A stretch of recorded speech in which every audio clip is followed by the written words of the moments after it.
President Uhuru Kenyatta has some tough balancing to do in picking a new National Treasury Cabinet Secretary to fill Henry Rotich's slot. The Treasury Cabinet Secretary has no option but to step aside after pleading not guilty to corruption charges.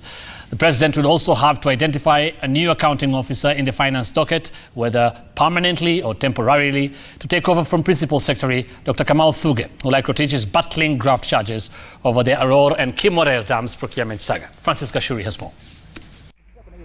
For 7 years, Henry Rotich has been the country's purse keeper. Thank you very much. But his stint at the National Treasury could have drowned in the multi-billion shillings Arror and Kimwarer dams procurement saga, and the search for his replacement is on. Focus shifting to President Uhuru Kenyatta and how he navigates the dicey political situation in his Jubilee backyard, aggravated by the fight against corruption that allies of his deputy William Ruto have termed selective and aimed at shaping the 2022 succession game plan. East African Community and the managing director. Other than finding a replacement for Rotich, who has to step aside in compliance with the anti-corruption laws, Kenyatta has to settle on a new principal secretary to take over from Dr. Kamau Thugge, a long-time finance docket insider. The amounts of monies that this republic has lost through these accused persons. Kenyatta can opt to appoint any of the current members of his cabinet in an acting capacity at the National Treasury. Such a choice would not require parliamentary vetting or approval, since all current CSAs were scrutinized by the selection committee, chaired by National Assembly Speaker Justin Muturi and cleared by the August House.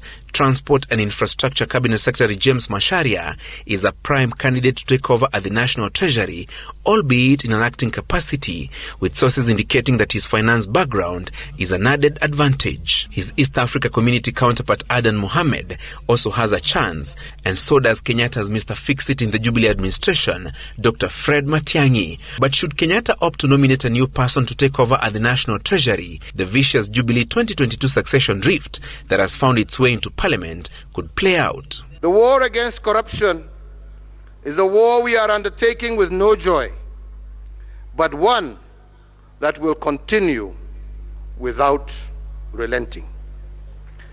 I will not stop until this house we inherited from our forefathers has been swept clean. Among those touted to fill Thugge's vacancy include Transport Principal Secretary Esther Koimet. Her long stint as Investment Secretary in the National Treasury is a plus according to sources. Kenyatta time and again pointing at the judiciary as the weak link in the graft war. The judiciary must therefore deliver justice, with cases being heard and determined expeditiously. Money must be recovered. Culprits must vacate their positions, and people must serve jail terms for the process to come to full circle. Sources indicating that a decision on Rotich and Thugge replacements could be made as soon as tomorrow, since the National Treasury is a critical and sensitive docket that cannot be left unmanned for long. Francis Gashuri, Citizen TV.